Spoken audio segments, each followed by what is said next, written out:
आज के योग से आपके बुढ़ापा पास में नहीं आएगा।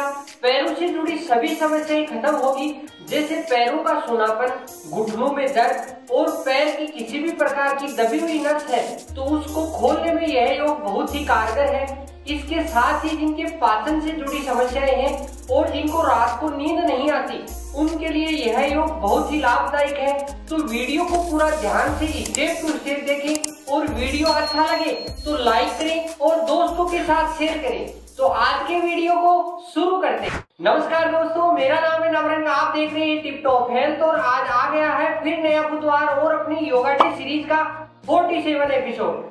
तो आज का योग है उत्कटासन। उत्कटासन को इंग्लिश में चेयर पोज के नाम से भी जाना जाता है।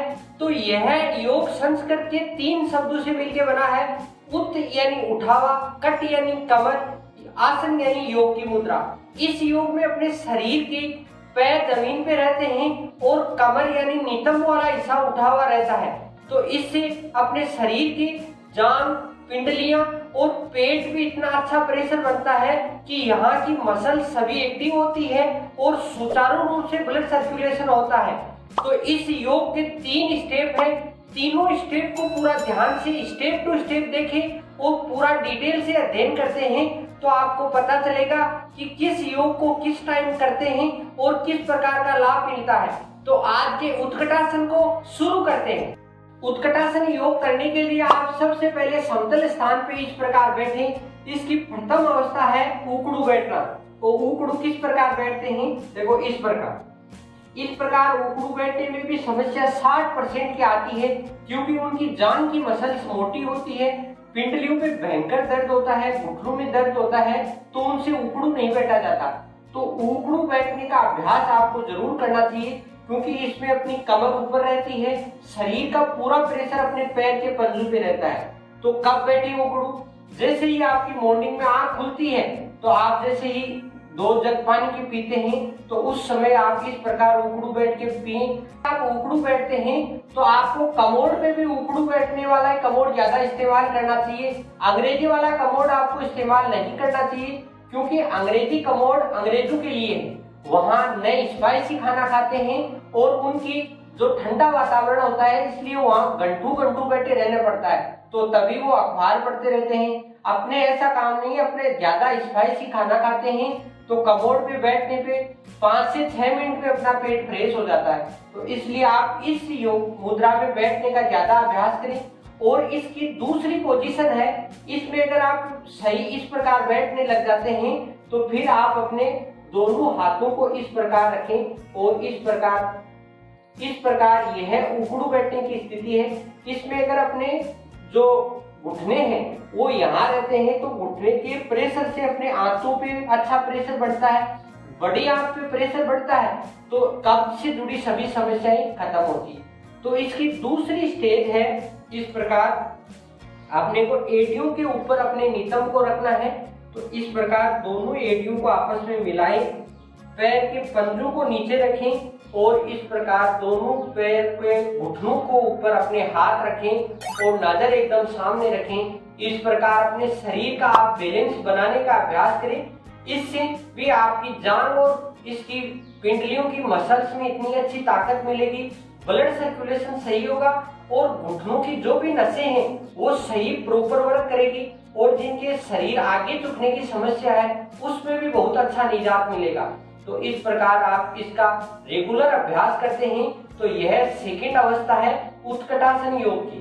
उत्कटासन योग की फाइनल मुद्रा है चेयर पोज। इसमें अपने शरीर की आकृति एक कुर्सी के समान करनी है।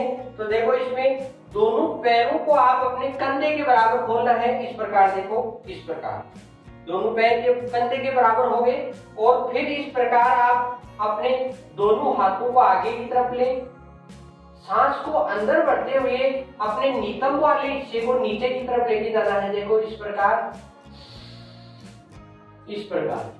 प्रकार होते हैं तो अपने घुटने अपनी अंगूठे के बराबर होने चाहिए और अपने पैर एकदम सीधे इस प्रकार एकदम कुर्सी के समान संरचना होती है। तो इस स्थिति में आप कब करना है, तो रात को आप सोने से पहले जो एक्सरसाइज करते हैं उनमें इस एक्सरसाइज को ऐड करें।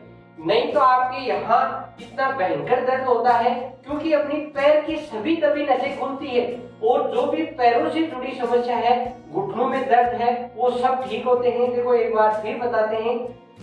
दोनों पैरों को समांतर क्रम में खोला, दोनों हाथों को आगे किया और सांस को अंदर बढ़ते हुए शरीर को नीचे की तरफ लेके इस प्रकार, नजर एकदम आपके सामने। इस प्रकार आप इस योग का 5 सेकंड से लेकर 30 मिनट तक अभ्यास कर सकते हैं। अगर आप इसका रेगुलर अभ्यास करते हैं तो पैर आपके हमेशा जवान रहेंगे और पैरों से जुड़ी किसी भी प्रकार की समस्या नहीं होगी। अगर आपसे फर्स्ट में इस स्टेज में नहीं आया जाता तो आप इसको दीवार के सहारे खड़े होकर भी कर सकते हैं। उत्कटासन योग को आप अगर दीवार के सहारे करते हैं तो दीवार से लगभग आप 1 फीट की दूरी बनाएं, दोनों पैर के पंजों में 1 फीट की दूरी बनाएं और दोनों हाथों को आगे की तरफ करें और सांस अंदर बढ़ते हुए अपने नितंब वाले पार्ट को नीचे की तरफ लेके जाना है। देखो इस प्रकार, और फिर अपने इस प्रकार दीवार का सहारा लेंगे। इस मुद्रा में आप 30 मिनट तक आप अभ्यास करते हैं तो आपको बहुत अच्छा लाभ मिलता है। और जिनको रात को नींद नहीं आती तो उनको भी इस योग से बहुत फायदा मिलता है। इस प्रकार करने से आपके यहाँ जिनकी जांघ का मोटापा अधिक है, ब्लड सर्कुलेशन नहीं होता, तो उनको प्रॉपर होगा और आपकी जांघ मजबूत होगी, जिससे आपकी किसी भी प्रकार की नसों में खिंचाव नहीं आएगा। तो इस प्रकार आप तीनों उत्कटासन योगों का अभ्यास करते हैं तो आपके पैर हमेशा जवान रहते हैं और पैरों से जुड़ी जो भी समस्याएं हैं वो सब खत्म होती हैं। उत्कटासन योग के लाभ की अगर बात करें तो इससे अपने पैरों से जुड़ी सभी समस्याएं खत्म होती है, जैसे पैर की दबी नसों को खोलना, आपके घुटनों में दर्द, आपके एंकल में दर्द, और भी किसी भी प्रकार की समस्या है, जिनकी जांघ मोटी है उनको भी बहुत लाभ मिलता है। तो इस योग को आप रूटीन में करते हैं तो ये सभी समस्याएं खत्म होती है और इससे आपका बुढ़ापा नहीं आता, क्योंकि बुढ़ापा सबसे पहले पैरों से स्टार्ट होता है, जैसे घुटनों में दर्द होना, खड़ा नहीं होना। तो इससे अपने पैर जवान रहते हैं तो व्यक्ति के बुढ़ापा बिल्कुल से नहीं आता। दूसरे अगर लाभ की बात करें तो इससे पाचन से जुड़ी समस्याएं खत्म होती है और जिनके पुरानी से पुरानी कब्ज है वह इससे छुटकारा मिलता है। और तीसरे अगर लाभ की बात करें तो जिनके हिप्स की मोटापा अधिक है, जांघ का मोटापा अधिक है, उनको भी बहुत लाभ मिलता है। चौथे अगर लाभ की बात करें तो जिनके शरीर का बैलेंस कम बनता है, खड़े होने में दिक्कत आती है, उनके लिए भी यह योग बहुत ही लाभदायक है। तो इस योग को रूटीन में जरूर शामिल करें। योग की सावधानियों की बात करें तो इस योग को अगर आपके घुटनों में दर्द है, स्लिप डिस्क की समस्या है, तो आप अपने डॉक्टर की सलाह के अनुसार करें। दूसरा, अगर जिनके पेट में सर्जरी की हुई है तो वह इस योग का परहेज करें। तीसरा, जिनके शरीर की क्षमता से अधिक जोड़ लेते, ज्यादा जोड़ देने से आपकी समस्या होती है, आपको जैसे जैसे योग बताया है वैसे वैसे आप रूटीन में शामिल करते हैं तो इस योग के बहुत बेनिफिट मिलते हैं। तो इस प्रकार कुछ सावधानियां भी रखनी पड़ती है। आज का योग आपको कैसा लगा? योग अच्छा लगा तो लाइक करें और दोस्तों के साथ शेयर करें। किसी भी प्रकार की समस्या है तो आप कमेंट करके पूछ सकते हैं। तो फिर मिलते हैं नेक्स्ट बुधवार। हंसते रहिए, मुस्कुराते रहिए और टिप टॉप हेल्थ से जुड़े रहिए। जय हिंद, वंदे मातरम। हर योग की डिटेल से स्टडी के लिए टिप टॉप हेल्थ को सब्सक्राइब करें।